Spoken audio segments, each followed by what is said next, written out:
In the middle of my 4th grade year, we had a new American family move in next door to where we lived. I was elated to find out that the couple had a daughter the same age as me, and I began to believe that we would soon become the bestest of friends. I mean, as an only child, you could just imagine my 9-year-old self waiting to show someone my Barbie dream house or my Polly Pocket collection. However, that dream of mine was shattered almost instantly, as one day, when my mother and I walked over to welcome the family, we were instead greeted with fear and disgust, turned away without even being able to say more than, "Welcome to the neighborhood." As to which they replied, "Thank you, but that's all right," which in other words was, "Thank you, but no thank you."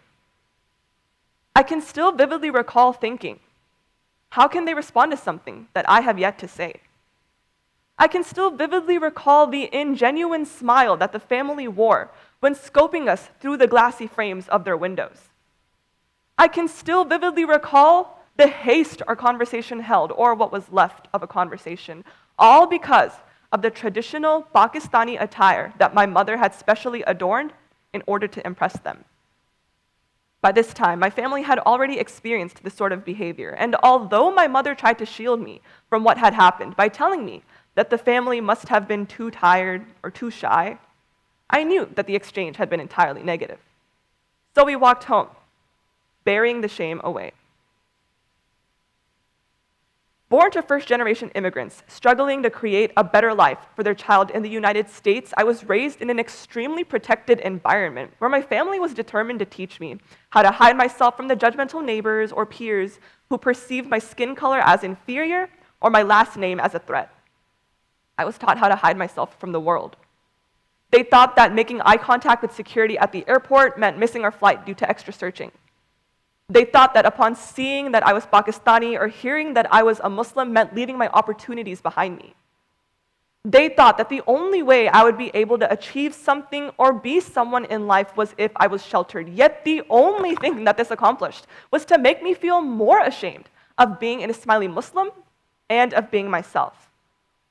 Although completely justified from their perspective, this had an adverse reaction on my lifestyle. Yet that was elementary school, where even though I received unpleasant looks from adults when walking from class to class, even though I was always the caboose of my line, I still felt welcomed by my innocent group of friends with whom I could play at recess. So once again, I buried the shame away. Plenty of times as I'm at the airport, my friends have texted me, joking that I'll get searched at security. And every single time, I reply with, LOL. There is a grain of truth in every joke. Exactly how many grains of truth are in their jokes? In a world where my own mother has warned me to avoid from informing others that I identify as Pakistani in fear of an unfortunate turn of events, I have always been wary of giving too much information about my origins. In a world where my so-called father Osama bin Laden has passed away and I've been taunted for it, a simple event in the news could mean a day of insults for me. In a world where many of us are desensitized to each of these instances occurring on a daily basis, living with the same status of equality to any other religion becomes almost ridiculous to even think about. But this isn't just an issue that affects my parents or myself. According to a Pew Center report in 2011, more than half of American Muslims under the age of 30 said they had been treated with suspicion, called offensive names, had been singled out by law enforcement, or were physically threatened in the preceding year alone. Thankfully, I've experienced only the surface of these injustices. But others, they've had it much, much worse. To be specific, 6 to 8 million citizens in the United States today have become familiar with the same frustrations as myself. That's 6 zeros. Even worse, most Americans don't actually know any Muslims, at least not personally. In a study conducted by the Public Religion Research Institute, more than 6 in 10 Westerners said they had seldom or never had a conversation with a Muslim. 57% say they know little, and 26% say they know nothing at all about Islam. This is the problem. This is what needs to be fixed. Now, I've lectured for 4 whole minutes about what's wrong in my eyes. Since we finally identified the obstacle and familiarized ourselves as much as we possibly can in this time span with the lives of those who cope with such trauma regularly, we can make a choice for what we would like to do from here on out. For me, high school was where everything changed. The Ismaili Religious Center that I attended was looking for a teacher's assistant, someone who is willing to help teach and take care of young students for a few hours a week while discussing our religion. I took on the position and became more involved at the center. I would teach dozens of students at a time, sharing the knowledge that I had developed over the years. From this, I started to push away the negative connotations that I had associated my own faith with. Seeing those innocent students so willing to engage with their ancestors' beliefs and embrace all that they came from, all that they were, showed me that the outsiders who pointed out how strange my last name sounded, how my skin color was the darkest among all the students in my class, how the clothes that my parents wore to the religious center were so different from the pretty Sunday dresses that I had envied so much, those people did not have the ability to define who I was. I learned that hiding myself from those who made me feel inferior and hating all that I should be proud of only pushed me further away from upholding my identity. My parents wanted to protect me from the discriminatory eyes of those within the environment around me, so I allowed prejudicial words and hurtful actions become the basis of my character. Yet, in spite of those negative experiences, I stopped concealing who I was under the facade of being happy, and I walked my school halls, proud of who I was.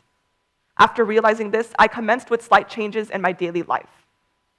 When American friends came over to my home, I told them that the man in all the pictures around my house was my spiritual leader. When my directors questioned why I wouldn't be able to come to practice at times, I told them the importance of our holy days and why I needed to take part in them. If a stranger was curious about my nationality other than American, I told them that I recognized myself as Pakistani and not Indian, like my parents would default to. Instead of paying attention in pre-cal, I would show my friends pictures of the latest religious celebration that we had. Sorry, Mr. T-Bai. As I gradually altered minor aspects in my day-to-day life, I grounded myself in my own faith.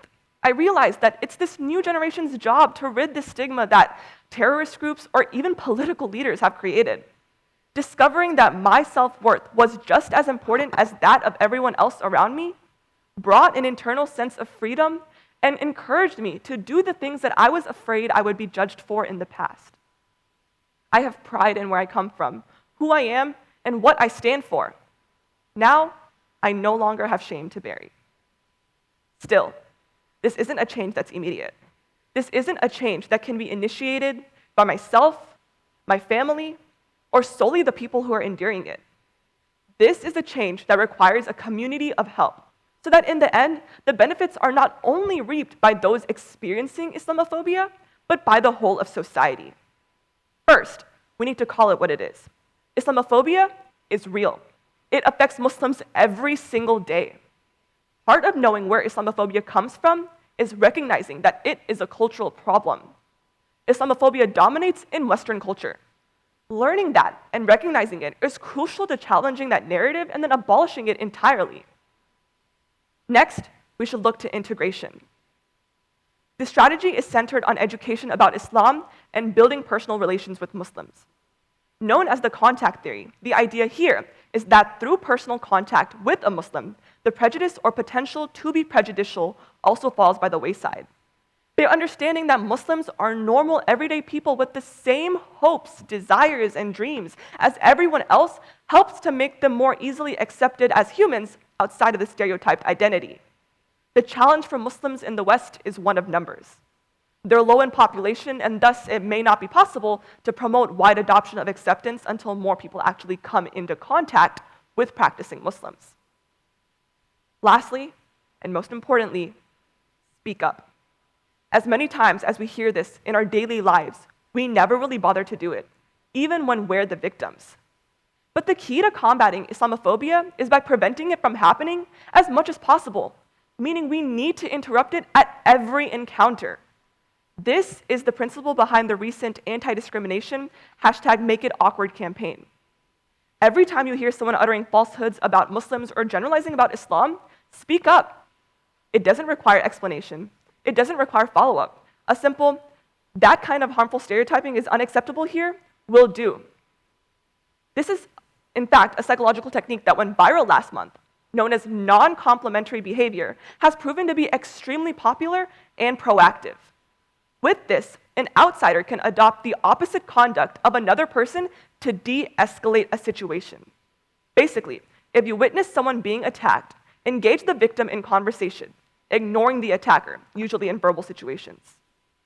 Try to be as unaggressive towards them as possible and defuse the situation.